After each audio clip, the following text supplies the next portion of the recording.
فبأي آلاء ربكما تكذبان۔ نبی علیہ السلام نے ارشاد فرمایا کہ جو شخص دنیا میں دوسروں کی غلطی کو جتنا جلدی معاف کرنے والا ہوگا، اللہ قیامت کے دن اس کی غلطیوں کو اتنا جلدی معاف فرما دیں گے۔ اور دوسری حدیث پڑھ کے تو ڈر لگتا ہے۔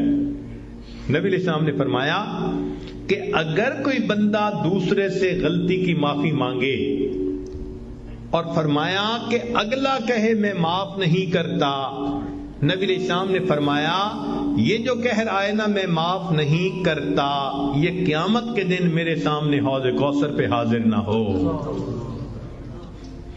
یعنی دوسرے لفظوں میں اللہ کے حبیب صلی اللہ علیہ وسلم نے فرمایا میں اس بندے کی شکل نہیں دیکھنا چاہتا۔ آج تو یہ حال، خاوند بیوی کی غلطی کو معاف نہیں کرتا، بیوی خاوند کی غلطی کو معاف نہیں کرتی۔ اللہ اکبر کبیرہ۔ سوچئے تو صحیح ہمارے دل کی حالت کس قدر بری ہو چکی ہے، اپنوں کو معاف نہیں کرتے۔ ایک بزرگ تھے، حج کے سفر پر گئے، ان کے ہاتھ میں ایک تھیلا تھا، اس میں ان کے پیسے بھی تھے، سارا کچھ تھا۔ ایک نوجوان آیا اور اس نے جلدی سے دوڑتے ہوئے جو ہمیانی ان سے چھینی اور چھین کے بھاگ گیا۔ اللہ کی شان کہ جس نے ہمیانی چھینی تھی نا، یہ تھوڑی دور آگے گیا تو اچانک اس کی آنکھوں کی بینائی چلی گئی۔ کئی دفعہ ہوتا ہے نا، بیٹھا ہوا آدمی اٹھے تو آنکھوں میں اندھیرا آ جاتا ہے، تو اس کی بھی ایسی حالت ہوئی کہ اس کی آنکھوں میں اندھیرا، بینائی چلی گئی۔ لو جی، اس نوجوان نے تو رونا شروع کر دیا۔ لوگوں نے پوچھا کیوں روتے ہو؟ کہنے لگا کہ میں نے ایک بندے کا تھیلا چھینا، پیسے چھینے، مجھے لگتا ہے اس نے بد دعا کی، اللہ نے میری بینائی چھین لی۔ ان کا بھئی وہ بندے وہ کہاں ہے؟ کہنے لگا فلاں حجام کی دکان کے قریب۔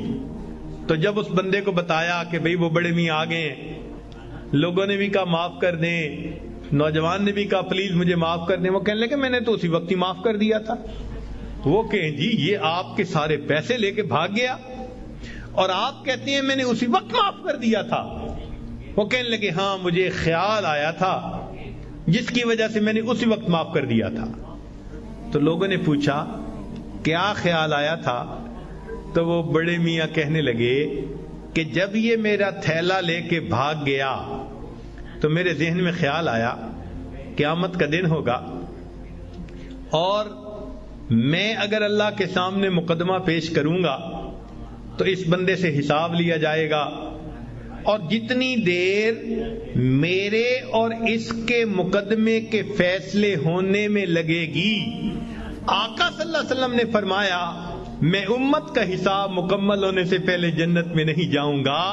تو خیال آیا کہ جتنی دیر میرے مقدمے میں لگے گی، میری وجہ سے میرے آقا صلی اللہ علیہ وسلم کو جنت میں جانے میں دیر لگے گی، میں نے معاف کر دیا، نہ مقدمہ پیش ہوگا نہ میری وجہ سے میرے آقا کو دیر لگے گی۔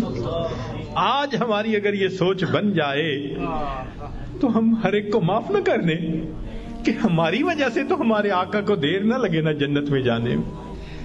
ہم بھی اپنے گھروں میں اپنی بیٹی کو، اپنے بیٹے کو، اپنی بیوی کو، اپنے بھائی کو غلطیاں ہو جاتی ہیں، باتیں ہو جاتی ہیں، تو بجائے دلوں میں کینہ رکھنے کے اور بجائے دلوں کے اندر دشمنی پالنے کے، ہم اللہ کے لیے معاف کرنے کی عادت ڈالیں۔ یہ نبی علیہ السلام کی عادت مبارکہ ہے۔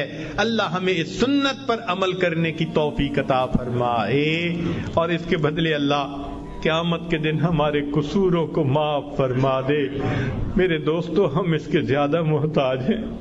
دوسرے نے تو ایک غلطی کی ہوگی اور ہم نے پتہ نہیں اللہ کے کتنے گناہ کیے ہیں۔ اگر ایک غلطی کو معاف کرنے پہ وہ پروردگار سب گناہوں کو معاف کر دے تو سستا سودا ہے۔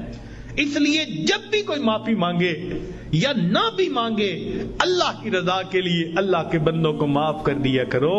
اللہ تعالی ہمیں اس صفت کے ساتھ بقیہ زندگی گزارنے کی توفیق عطا فرمائے۔ وآخر دعوانا ان الحمد للہ رب العالمین۔